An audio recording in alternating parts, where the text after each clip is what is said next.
ہم تمام کے لیے مشترکہ خوش نصیبی ہے کہ آج ہمارا آل رسول اولاد رسول کے ساتھ بیٹھ کر رسول اللہ صلی اللہ علیہ وسلم کا ذکر جمیل کر رہے ہیں۔ منبر نور پہ آپ دیکھ رہے ہیں حضرت علامہ سید شباہت حسین صاحب اللہ تشریف فرما ہے۔ وقت اس بات کی قطعی اجازت نہیں دیتا ہے کہ اپنے مہمان کو بیٹھا کر میزبان ان کے درمیان حائل رہے، مگر چونکہ جو امام ہوتا ہے نا وہ عادل ہوتا ہے اور اپنی قوم کی بھلائی ہر موڑ پہ چاہتا ہے۔ میں شکر گزار ہوں آپ کی مسجد کے خطیب و امام حضرت علامہ مفتی بشیر القادری صاحب قبلہ کا کہ جنہوں نے کہا کہ حضرت آپ صرف کس نیت سے کھڑے ہو جائیے کہ سید صاحب کی موجودگی میں آپ کا خطاب ایک دلیل بن جائے۔ ماشاءاللہ میں نے بھی اپنے آپ کو مقدر کا سکندر تصور کیا اور بس 5 سے 7 منٹ میں تقریر کروں گا، برداشت کریں گے نا؟ ایسے الحمدللہ آپ لوگوں کی دعاؤں سے کئی مرتبہ آپ کے محلے میں میرے بیان ہوئے ہیں اور آپ نے کافی محبتوں سے نوازا ہے۔ 5 سے 7 منٹ مجھے برداشت کریں، پھر اس کے بعد آج کے جو ہمارے خصوصی خطیب ہیں ہونا تو یہ چاہیے تھا کہ محلے کے ہر گھر سے اگر ایک ایک بندہ نکل کے آ جاتا تو یہاں پہ جگہ نہیں رہتی، مگر ہائے افسوس کیا کیا جا سکتا ہے۔ اللہ پاک ہم تمام کو اپنے محبوبین کا ذکر کرنے کی زیادہ سے زیادہ توفیق عطا فرمائے۔ آمین۔ میں سب سے پہلے دل کی عطا گہرائی سے علماء پنجتن کمیٹی کے تمام ممبران کو، ذمہ داران کو، نوجوانوں کو مبارکبادی پیش کروں گا کہ جن کی انتھک محنتوں اور کوششوں سے آج کا یہ پروگرام آپ کے سامنے آیا ہے، اور اس بات پر ڈھیر ساری مبارکبادیاں کے لائق ہے کمیٹی کے تمام افراد کہ جس خطیب کو بلانے کے لیے بڑے بڑوں کی جو ہے ہوائیاں اڑنے لگتی ہے یا کافی پاپڑ بیلنے کے بعد بھی جن کو تاریخیں نہیں ملا کرتی ہے، یہ ان بچوں کی حقیقی محبت کا نتیجہ ہے کہ ان بچوں کی محبت پر حضرت علامہ سید شباہت حسین صاحب اللہ نے اپنا قیمتی وقت عطا فرما دیا۔ ورنہ سب لوگ جانتے ہیں آج کی تاریخ میں بڑی مصروف شخصیت کا نام حضرت علامہ شباہت حسین صاحب اللہ ہے۔ تو آپ بتائیے کہ حضرت ہمارے مہمان ہیں، بچوں نے حضرت کو بلایا ہے تو ان کا سپورٹ ہونا چاہیے یا نہیں بچوں کا؟ جلسہ ایسے نہیں ہوتا ہے جیسے آپ لوگ سن رہے ہیں، ایسا لگ رہا ہے کہ کہیں جو ہے دھرنا دے کر بیٹھے ہوئے خاموشی والا، ایسا ہے کیا؟ تو پورا مجمع محبت سے جو جلسے کا رنگ ہوتا ہے، سید صاحب کو لگے کہ لوگ بیداری سے ہم کو سننے کے لیے تیار ہیں، پیش کی ایک مرتبہ کہیے یا رسول اللہ۔ آپ لوگ بھی ہمارے خاندان سے ہیں نا، محبت کے ساتھ شرمائیے مت، یہ ذکر رسول کی محفل ہے اور میرا مشورہ یہ ہے کہ ہم کو چاہے سید صاحب کو دائیں بائیں کرنے کی ضرورت ابھی نہ پڑے، چونکہ ابھی سامنے کرسیاں خالی ہے تو آپ لوگ سامنے آ جائیے نا، مہربانی ہوگی۔ آئیے، بہت اچھے لوگ ہیں ماشاءاللہ۔ نعرہ تکبیر، نعرہ رسالت۔ اب نئی کرسی سب آپ اٹھا کے رکھ دیں، ابھی اس کی ضرورت نہیں ہے، جب ادھر کی کرسیاں بھر جائیں گی تو پھر ادھر لگا دینا۔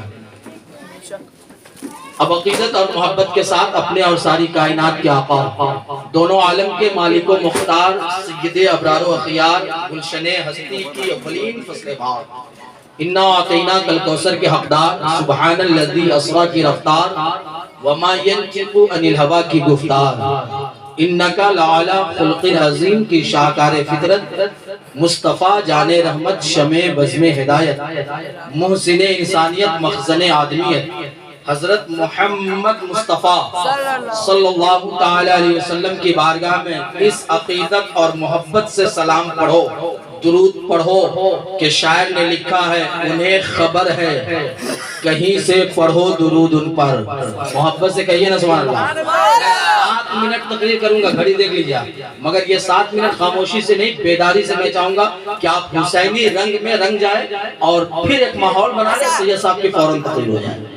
چاہتے ہیں نا؟ تو پورا مجمع محبت سے اس عقیدت سے درود پڑھنا ہے کہ انہیں خبر ہے، کہیں سے پڑھو درود ان پر، چاہے سر سید احمد روڈ سے پڑھو، چاہے پھول بگان سے پڑھو، چاہے پدو پوکھر سے پڑھو، چاہے کلکتہ سے پڑھو، چاہے لندن سے پڑھو، چاہے جاپان سے پڑھو، چاہے جرمن سے پڑھو، انہیں خبر ہے، کہیں سے پڑھو درود ان پر۔ یہ بھیجا کس نے ہے تحفہ حضور جانتے ہیں، یہ بھیجا کس نے ہے تحفہ حضور جانتے ہیں۔ پورا مجمع ہاتھ اٹھا کے بولو، یہ بھیجا کس نے ہے تحفہ حضور جانتے ہیں۔ اور جب حضور جانیں گے، حضور پہچانیں گے، حضور ہمارے چہرے کو ملاحظہ کریں گے تو ہمارا حال کیا ہوگا؟ شاعر نے ترجمانی کی ہے، بروز حشر شفاعت کریں گے چن چن کر، ہر ایک غلام کا چہرہ حضور جانتے ہیں،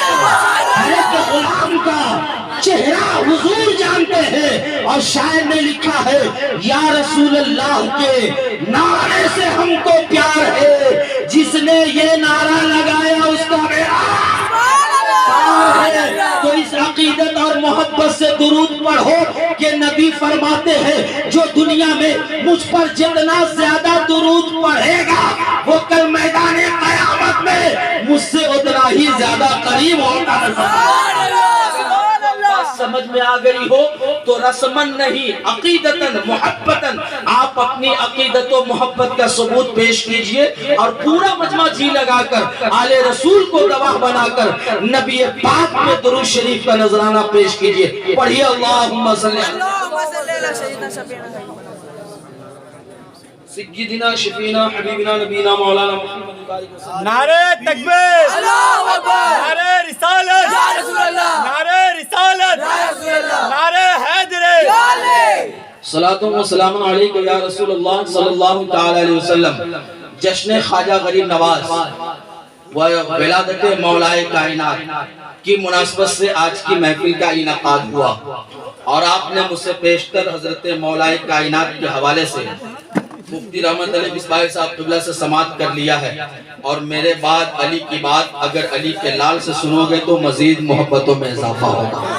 علی کی بات علی کے لال سے، علی کے شہزادوں سے سنو گے تو مزید محبتوں میں اضافہ ہوگا۔ مفتی بشیر القادری صاحب قبلہ جو آپ کے امام صاحب ہیں، میں بس حکم کی تعمیل کر رہا ہوں اور مفتی صاحب کی دعائیں چاہتا ہوں۔ چند منٹ 7 منٹ میں مجھے اپنی گفتگو ختم کرنی ہے۔ شاعر اعظم ہندوستان حضرت حسان محمد صاحب قبلہ بیٹھے ہوئے ہیں، جو بہت کلکتہ کے تیز رفتار سے چلنے والے شاعر ہیں، اور الحمدللہ بڑے بڑے جلسوں میں کامیابی کی ضمانت ہوا کرتے ہیں۔ میں غلامان پنجتن کمیٹی کے تمام بچوں کو واقعی دل کی عطا گہرائی سے مبارکبادی پیش کرتا ہوں۔ ہم لوگ جانتے ہیں کہ جلسہ کرانا آج کے دور میں کتنا مشکل کام ہے، مگر ان بچوں کے جگر کو سلام اور ان کی ہمت و حوصلے کو سلام، جس نے الحمدللہ بڑے بڑے علماء اور شورا کو آپ کے لیے آج منتخب کیا ہے۔ اللہ پاک اسے قبول فرمائے۔ اللہ تعالیٰ نے سب سے پہلے کس چیز کو پیدا کیا ہے معلوم ہے؟ نہیں معلوم ہے؟ یا اللہ، اللہ نے سب سے پہلے ہمارے نبی کے نور کو پیدا کیا۔ سبحان اللہ۔ کس کو پیدا کیا؟ یہ جو ہم لوگ اولیاء کرام کو مانتے ہیں نا، ولی کے نام کا نعرہ لگاتے ہیں، علی کے نام کا نعرہ لگاتے ہیں، تو کچھ لوگوں کو پریشانی ہوتی ہے، دقت ہوتی ہے، حیرانی ہوتی ہے، اور شاید اسی بدبودار لوگوں کی بدبو کا یہ نتیجہ ہے کہ یہ خشک ماحول نظر آتا ہے۔ مگر ہم عقیدت والے لوگ ہیں، محبت والے لوگ ہیں، اور امام عشق و محبت سے پیار کرنے والے لوگ ہیں، تو ہمارا عقیدہ یہ ہے کہ یا رسول اللہ جان ہے عشق مصطفیٰ، روز وضو کرے خدا، جس کو ہو درد کا مزہ ناز دوا اٹھائے گی۔ اللہ نے سب سے پہلے کس کو پیدا کیا ہے؟ زور سے بولو، اور زور سے بولو۔ تو کہا کسی کو معلوم ہی نہیں ہے۔ اب ایک مسئلہ آپ کو اگر معلوم ہو گیا ہے تو مفتی صاحب آپ کے امام صاحب بیٹھے ہیں، آپ ان سے پوچھئے گا، یہ اپنا مہر لگا کر آپ کو فتویٰ دیں گے کہ رات میں دین کی ایک بات سیکھ لینا، دین کا ایک مسئلہ جان لینا، ساری رات نفلی عبادت کرنے سے زیادہ بہتر ہے۔ صحیح ہے کہ نہیں مفتی صاحب؟ اب آپ نے ایک مسئلہ، ایک بات تو جان لی نا، جلسہ کامیاب ہے، بچوں کو میں مبارکبادی پیش کروں پھر سے کہ آپ کامیاب ہو گئے. سب سے پہلے اللہ نے کس کو پیدا کیا؟ نبی کے نور نبی کے نور کو. اور اسی نور محمدی سے اللہ نے کل کائنات کو ہر شے کو پیدا فرمایا. یہ زمین، آسمان، چاند، سورج، حور و غلما، فرشتے، جن، انسان، جنت اور اس کی بہاریں، کل کائنات کو، سارے عالم کو، ہر شے کو اللہ نے اسی نور محمدی سے پیدا کیا. اس نور محمدی سے اللہ نے کل کائنات کو، ہر شے کو پیدا فرمایا. مگر جس نور سے اللہ نے سب کے نور کو پیدا فرمایا، اس نور کو اللہ نے سب سے پہلے پیدا تو کیا مگر ہمارے درمیان اسے سب سے اخیر میں مبعوث فرمایا. ہمارے درمیان اسے سب سے اخیر میں مبعوث فرمایا. اور جب ہمارے نبی تشریف لے آئے تو اللہ تعالیٰ نے قرآن پاک میں ارشاد فرمایا ما کان محمد ابا احد من رجالکم ولکن رسول اللہ و خاتم النبیین. محبوب اب جب میں نے آپ کو پیدا کر دیا ہے تو اب میں نے آپ کی پیدائش کے بعد نبوت کا دروازہ بھی بند کر دیا ہے. جب تک ہمارے نبی بظاہر ہمارے درمیان تشریف نہ لائے، اللہ پاک اسی نور محمدی سے حضرت آدم علیہ السلام کو پیدا کیا ہے، اسی نور محمدی سے حضرت موسیٰ کلیم اللہ کو پیدا کیا ہے، اسی نور محمدی سے حضرت عیسیٰ روح اللہ کو پیدا کیا ہے، اسی نور محمدی سے حضرت نوح نجیب اللہ کو پیدا کیا ہے. اور جب سب آ کر چلے گئے تب آخر میں اپنے محبوب کو پیدا کیا اور فرمایا کہ اب یہاں سے نبوت کا دروازہ بند. چونکہ میرا محبوب اول بھی ہے آخر بھی ہے، نہ اس سے پہلے کچھ تھا نہ اس کے بعد کوئی اور نبی ہوگا. جیسا کہ رب نے فرمایا ابلیس ملعون خوش ہوا اور کہا کہ اب تو اچھا موقع ملا ہے. اب جب نبوت کا دروازہ بند ہو گیا ہے، نبیوں کی آمد کا سلسلہ بند ہوا ہے، تو اب اللہ کے بندوں کو بہکانا آسان ہوا ہے. اللہ کے بندوں کو اللہ سے دور کریں گے، اللہ کے بندوں کو ہدایت سے دور کریں گے. اس لیے کہ اب کوئی ڈوبے سورج کو واپس پلٹانے والا نہیں جائے گا. اب کوئی انگلی کے اشارے سے چاند کو دو ٹکڑا کرنے والا نہیں جائے گا. اب کوئی زمین پہ ایڑی رگڑ کر آپ سمجھم جاری کرنے والا نہیں جائے گا. اب کوئی بے راہوں کو راہ راست پہ لانے والا دوسرا دنیا میں نظر نہیں جائے گا. جب ابلیس نے خوشیاں منائی تو رب کی مشیت نے انگڑائی لی اور فرمایا ابلیس خوش مت ہو، اب تک نبوت کا دروازہ کھلا تھا. تو نبیوں کی جماعت میرے محبوب کی امت کے لیے سارے انبیاء کی اور سارے انبیاء کو دنیا میں اس لیے بھیجا جا رہا تھا کہ میرے بندوں کی رہنمائی کرے، اسے ہدایت کا پاٹ پڑھائے. مگر جب میرا محبوب چلا گیا ہے، نبوت کا دروازہ بند ہوا ہے، تو اب میرے بندے بہکیں گے نہیں. اس کی رہنمائی کے لیے، اس کی بھلائی کے لیے میں نے نبوت کے بعد ولایت کا دروازہ کھول دیا ہے. اب نبیوں کی جماعت نہیں، میرے بندوں کی ہدایت کے لیے اب میرے محبوب کی امت میں اولیاء کرام کا دن ہے. نعرہ رسالت، یا رسول اللہ، نعرہ حیدری. یا علی. یہ اللہ کا ہم پہ بڑا احسان ہے کہ اللہ نے ہماری بھلائی کے لیے ولیوں کو پیدا فرمایا. اور کرم بالائے کرم یہ ہے کہ اللہ نے ہمارے درمیان ولیوں کو اپنے محبوب کی امت میں پیدا فرمایا. اور پھر میرے محبوب کا احسان، رسول اللہ کا احسان کہ جب بھارت ظلم و جبر میں پھنسا ہوا تھا، جب بھارت میں کفر و شرک کا بازار گرم تھا، تب رسول اللہ نے اپنے پیارے کو، اپنے بیٹے کو، اپنے لخت جگر کو فرمایا معین الدین اب تجھے میرے دین کی بقا کے لیے، اس کے تحفظ کے لیے، اس کے تقدس کے لیے، اس کو آگے بڑھانے کے لیے محبوب اب تجھے جو ہے ہندوستان جانا ہوگا. اور اللہ کا کرم ہوا، رسول اللہ کی عطا ہوئی اور عطا رسول بن کر بھارت میں غریب نواز تشریف لائے. ایک جملہ میں کہہ دیتا ہوں سنو کہ یقیناً بھارت میں غریب نواز سے پہلے بھی کچھ مسلمان تھے، مگر آج جو بھارت کے چپے چپے میں مسلمان نظر آ رہا ہے یہ کسی اور کا نہیں ہے، اسی اجمیر والے غریب نواز کا صدقہ ہے۔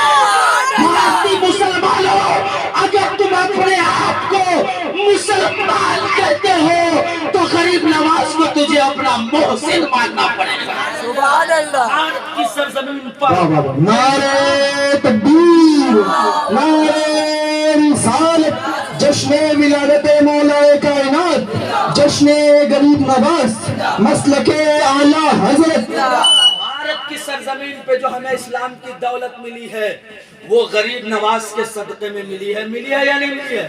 بے شک۔ اور ایک جملہ اور میں کہہ دیتا ہوں کہ غریب نواز ظلم و جبر سے اسلام نہیں پھیلائے ہیں، وہ عقل کے اندھے ہسٹری کا مطالعہ کرے، پڑھے تاریخ کی کتابوں کو، وہ کسی اور کی حکومت ہوگی جو آئی ڈی کارڈ سے شناخت کرتا ہے کہ کون مسلمان ہے اور کون مسلمان نہیں ہے، جو ظلم و جبر سے لوگوں کو اسلام سے دور کرنے کی کوششیں کر رہا ہے۔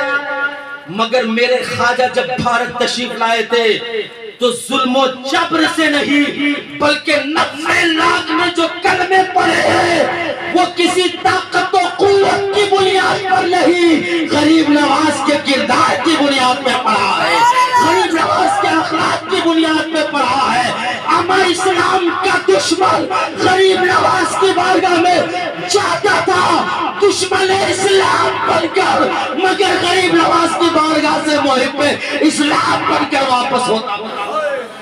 تو غریب نواز نے جو اسلام پھیلایا ہے وہ ظلم و جبر اور زبردستی سے نہیں، ڈرا کر دھمکا کر طاقت و قوت سے نہیں، بلکہ انہوں نے اپنے اخلاق سے، اپنے کردار سے، اپنے کیریکٹر سے اپنی زندگی کے شب و روز کو ایسے شب و روز بنایا ہے کہ کل بھی غریب نواز سے زمانہ فیض پا رہا تھا، آج بھی پا رہا ہے، جب تک یہ دنیا باقی رہے گی فیضان غریب نواز سب پہ جاری و ساری ہوتا ہوا نظر آئے۔ سبحان اللہ، سبحان اللہ۔ میں مبارکبادی پیش کرتا ہوں، پھر کبھی انشاءاللہ موقع ملا میں آپ کے علاقے کا ہوں، آپ کے شہر کا ہوں، انشاءاللہ کل بھی آپ کی خدمت کی ہے، آج بھی کر رہا ہوں، آئندہ بھی پوری کرنے کی کوشش کروں گا، مگر آج چونکہ آل رسول ہے اور میں نہیں چاہتا کہ حضرت زیادہ دیر بیٹھیں اور جن سے ہمیں دعائیں لینی ہے کہیں ان کے دل کو اگر تکلیف پہنچ جائے یا کوئی معاملہ پیش آ جائے تو با ادب با نصیح اور بے ادب بے نصیح ہوا کرتا ہے۔ اس بات کا ہمیشہ خیال رکھنا چاہیے،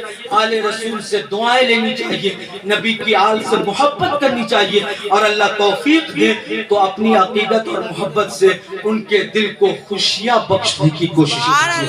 اللہ پاک ہمارے اور آپ کی اس حاضری کو قبول فرمائے، غلامان پنجتن کمیٹی کے ہر نیک اور جائز مقاصد میں اللہ کامیابی عطا فرمائے، ان بچوں کو اللہ تعالیٰ دارین کی سعادتوں سے مالا مال فرمائے۔ استغفر اللہ ربی من کل ذنب واتوب الیہ، لا الہ الا اللہ محمد رسول اللہ۔ اسلام زندہ باد، محبت رسول۔